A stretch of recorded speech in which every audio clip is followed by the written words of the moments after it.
said before, turn it over to Ziggy Clan, the Indian man. Hello, Siggy Clan, and I started riding motorcycles in 1966 when I was 18 years old. I had Triumphs, BSAs, Yamahas, Suzukis, Hondas, AJS, and 66 I also went to see the Stones, Rolling Stones. But anyway, about 1970, that's when I got interested in the Indian motorcycles. And I had a lead of a scout out in Toulon. So I head out to Toulon, out to this farm, and sure enough, it was an Indian scout running. It was a 1940 military Canadian, 45 cubic inch. So the fellow started it up and rode it around, but didn't put a gas cap on it. So the gas was spilling out and the bike caught on fire. So we rushed out and threw gravel on the bike and everything, got it out and fired up again when he put it in, found a gas cap, fired up and rode it around, and I ended up buying it for $125. And I got it home, and my friends took a look at it and they all laughed at me for buying a pile of junk. You know, but anyway, I going to restore the bike, and I was buying the parts from John Hall. John Hall was an original Indian dealer in Winnipeg on Yonge Street. And so I buying the parts, and then I was going to get the bike rebuilt, the motor, and John Hall was going to teach me how, but it was too late when he passed away. 71, I went back, and the widow sold me all the parts that I could for my bike, so I bought the parts.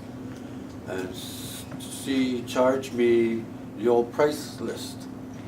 So I bought that. And I got that restored. And about 1974, I saw an ad in the Free Press with a 1947 Indian Chief running. It was on a Saturday. I went there and I looked at it and I bought it. The guy wanted $1,100 for it, and I gave him $100 down because I was putting on the social, I had social money.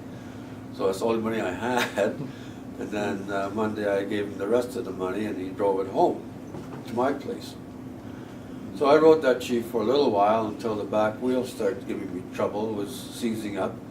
Got it home, took the wheel off, and found out that the nut on the brake drum was all welded up and the nut on the hub was all welded up, and that was the end of that. Decided to restore that. Then I restored the 47 Chief. Took me a few years gathering the parts. And then Dave George and I decided to take a trip to Farmington, Minnesota on an antique motorcycle meet. So I rode my Chief. I don't know, what year was that? Oh, geez, I don't remember. 84? Somewhere around there, Yeah, around 1984. And decided to take a trip on the 47 Chief, and Dave on his Harley Shovelhead. And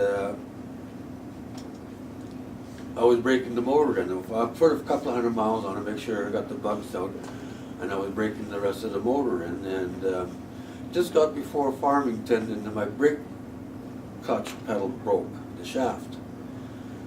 So luckily went back and found all the parts along the road, gathered that, found a blacksmith, welded the shaft back on, made it to the meet, and got the award for longest distance ridden. On the way back on Sunday, ride the bike back, and my bike started to stall, quit on the highway. Stopped, checked there, drove it for a little while, stopped. Took the carburetor all apart on the road, checked this and that, put it back together, rode it a bit, stopped, and then one of the guys pressed the horn button. Battery was dead.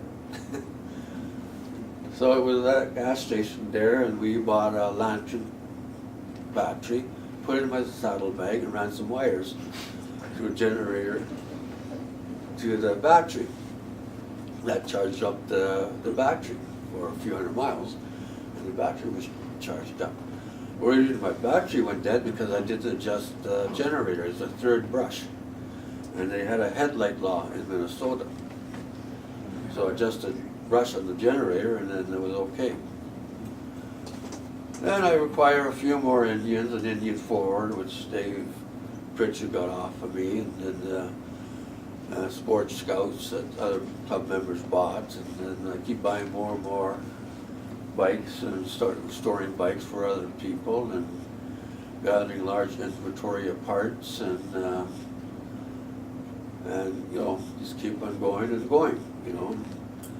And I always see, you know, buying basket case, so I just don't say basket case, I just say a pile of junk, because that's what they are, you know, because it's all worn out. And but when the guy restores a bike, then he's got something to show. But it's also a money pit, because you're going to spend a lot of money on these bikes. But the parts are available, and you get every parts from 1936 and up to 53.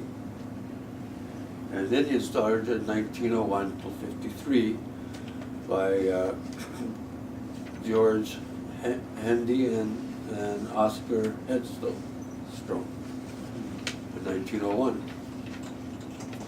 And the beauty about the Indian Chief was they had gas tanks, 2 gas tanks, 1 main tank, 1 tank, oil and gas. The oil was in the front of the gas tank with lines going down, and that keeps the oil cool. While Harley-Davidson has their oil tank in the back, on the rear of the motor, which gets hot. So Indian was always thinking, and 1940 Indian put the rear shocks on. And, you know, Harley didn't have shocks. And 1950 Indian put telescopic forks on it. But Indian never, always was a flathead, never made, you know, overhead valves. And, you know, they did a lot of bad things, lost a lot of money. And DuPont owned Indian motorcycle from 1930 till right after the Second World War. And you can get any color you wanted. You know, just, you know, you have to order it. And, you know, they're a beautiful bike to ride. I enjoy riding it. And they're, you know, just a fun bike. Thank you very much.